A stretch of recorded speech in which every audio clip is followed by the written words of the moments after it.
toutes ces histoires. Même mes nuits en étaient peuplées. D'ailleurs, cette nuit, j'ai fait un rêve. Tout y paraissait plus fort, plus net. Comment vous décrire cela?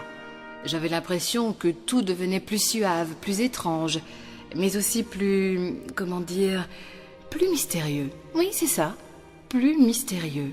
Les mots ne pourraient jamais vous décrire ce que j'ai senti. Alors je vais tenter de vous faire voir mon rêve. Pour cela, il me faudrait un peu de musique. Quelque chose de doux, mais fort à la fois. Quelque chose comme ceci. Tenez.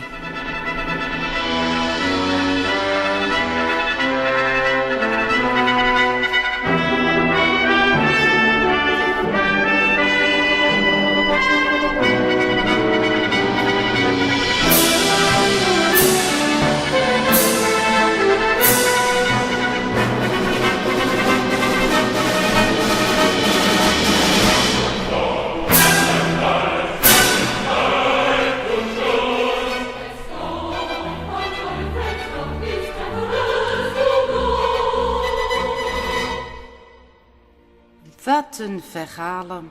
Zelfs mijn nachten worden erdoor beheerst. Deze nachtnocht heb ik ervan gedroomd en alles leek zo reëel. Ik had de indruk dat alles veel zachter, veel vreemder, maar ook veel geheimzinniger was. Ja, dat was het, geheimzinniger. Het is moeilijk te beschrijven wat ik voelde, dus ik ga proberen het te laten zien. Daar is muziek voor nodig. Een zachte en tegelijkertijd een sterke muziek. Luister.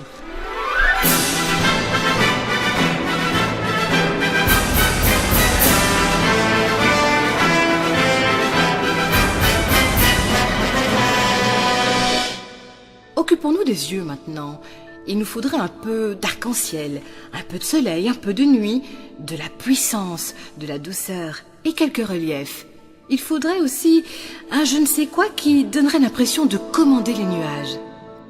Exactement. Mais pour que mon rêve se réalise, il me faudrait également un fantôme qui suivrait notre pensée, qui serait sortilège et mouvement. Ik heb een regenboog nodig. De zon en de nacht.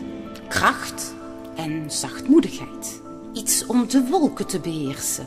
Er moet een spook komen om onze gedachten te volgen. En u, publiek, u doet een beroep op al uw verbeeldingskracht. Voilà de quoi mon rêve était composé. Il suffirait maintenant de lui donner vie. À ce propos, je me souviens d'une phrase qui disait « L'histoire n'est pas une science, c'est un art. On n'y réussit que par l'imaginaire. »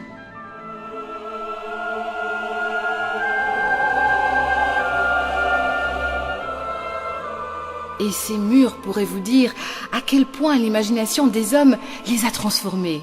On raconte ici que le seigneur de la Roche avait une fille unique, dont chacun louait la beauté et la douceur. Les prétendants ne manquaient pas, mais le cœur de Berthe restait indécis. Le seigneur, qui se sentait vieillir, voulait confier sa belle enfant à un valeureux chevalier. Il eut l'idée d'organiser un tournoi dont le vainqueur obtiendrait la main de sa fille. Er wordt verteld dat de heer van La Roche een dochter had. Zo mooi en zo vriendelijk. Alleen de dapperste ridder verdiende haar hand. En daarom kreeg de heer het idee een toernooi te organiseren. De winnaar zou met zijn dochter mogen trouwen. La nouvelle se répandit dans les castels alentours et piqua la curiosité de Valéran, le fils aîné du comte de Montaigu. Il prit la direction de La Roche en vue d'apercevoir la charmante demoiselle, mais en chemin, Valéran croisa une jeune femme qu'un cheval capricieux était sur le point de déséquilibrer. D'un bond, il la rattrapa avant qu'elle ne chutât lourdement sur le sol caillouteux. C'était Berthe de La Roche. Elle leva les yeux sur celui qui venait de la sauver. Il avait fière allure, mais le regard tendre. Jamais elle n'avait vu plus beau chevalier. « Comme le destin est cruel », lui dit-elle. « Si je vous avais rencontré quelques jours plus tôt, je vous aurais confié mon cœur et ma vie. Mais mon sort dépend maintenant de l'issue d'un tournoi. » Valéran fut ébloui par la beauté de Berthe et la délicatesse de sa voix, et ajouta « Qu'à cela ne tienne !» De boodschap verbreidde zich snel en kwam ten oren van Valéran. de oudste zoon van graaf de Montaigu. Op weg naar La Roche kwam hij een op hol geslagen paard tegen, dat hij tot stoppen kon, voordat de ruiter ten val kwam. De ruiter was Berthe van La Roche, en toen ze haar dappere redder zag, was het liefde op eerste zicht. Valéran was gefascineerd door haar schoonheid en de fijngevoeligheid van haar stem. Hij zou voor haar vechten.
Valéran était certes adroit et hardi, mais il lui manquait une qualité chevaleresque, la franchise. Car depuis quelque temps, il était fiancé à une autre, Marie de Salm. La promise qui lui avait entendu parler du tournoi eut des soupçons. Elle songea même à faire espionner son fiancé par un domestique. Mais ce ne fut point nécessaire. Un jour, elle découvrit la mèche des blonds cheveux de Berthe que Valéran gardait contre son cœur. Ainsi, en aimait-il une autre. Trahi et humilié, Marie promit une terrible vengeance. Valéran was inderdaad handig en dapper, maar niet eerlijk. Hij was immers reeds verloofd met Alix de Salm.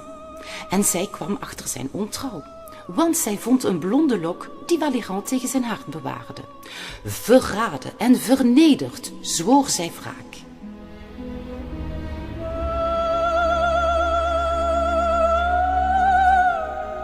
Le jour du tournoi arriva. Les seigneurs de la région s'étaient tous réunis le long du pré, parés de bannières et d'armoiries. Sous le regard inquiet de Berthe, Valéran vint facilement à bout de tous ses rivaux. Il allait être proclamé vainqueur quand apparut un chevalier chétif, vêtu de noir et le visage entièrement caché. Ridicule, se dit Valéran. Il s'avança, mais ne parvint pas à désarçonner le mystérieux adversaire. Puis un murmure parcourut la foule. Valéran venait d'être jeté au sol. Berthe, livide, était désormais l'épouse du chevalier noir. De dag van het toernooi overwon Valéran met gemak al zijn mededingers. En op het moment dat hij als winnaar werd uitgeroepen, kwam een in het zwart geklede, kleine, zwakke ridder aanrijden. Belachelijk, dacht Valéran. Maar de kleine ridder bleek snel te zijn en behendig te vechten. Het lukte hem Valéran uit het zadel te lichten. Een lijkbleke Berthe werd de bruid van de zwarte ridder. Om precies middernacht luidde een hartverscheurende kreet. De bruidskamer was leeg. Het raam stond open en beneden lag Berthe met een mes in haar hart. Door een verbond aan te gaan met de duivel had Alix de Salm wraak genomen. Op sommige avonden ontsnappen akelige geluiden uit het kasteel. En soms kan men een schaduw ontdekken. De schaduw van Berthe, die op de plaats van onheil rondwaart. À minuit précise, alors que la fête battait son plein, on entendit un cri déchirant dans la nuit. La chambre nuptiale était vide, mais par la fenêtre ouverte, on voyait le corps de Berthe en contrebas, un poignard dans le cœur. Le frêle chevalier n'était autre que Marie de Salm, qui venait de prendre sa vengeance. Et l'on raconte que par certaines nuits, on entend encore le cri lugubre de Berthe s'échapper des ruines de ce château. Et on peut deviner une ombre qui hante le château, celle de Berthe, qui revient sur les lieux de son enfance et ne peut s'empêcher de pleurer quand elle passe sous la fenêtre du drame.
aan dit verhaal.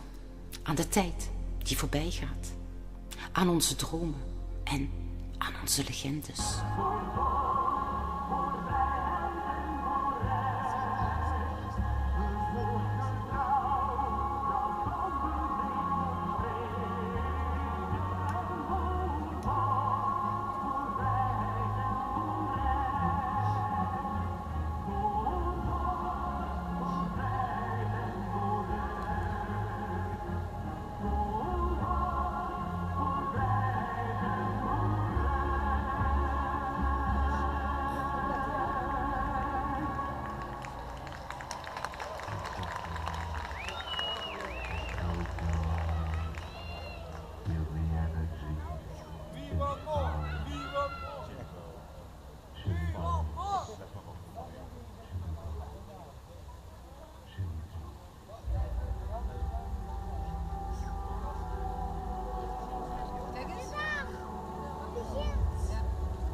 Die is luchtig.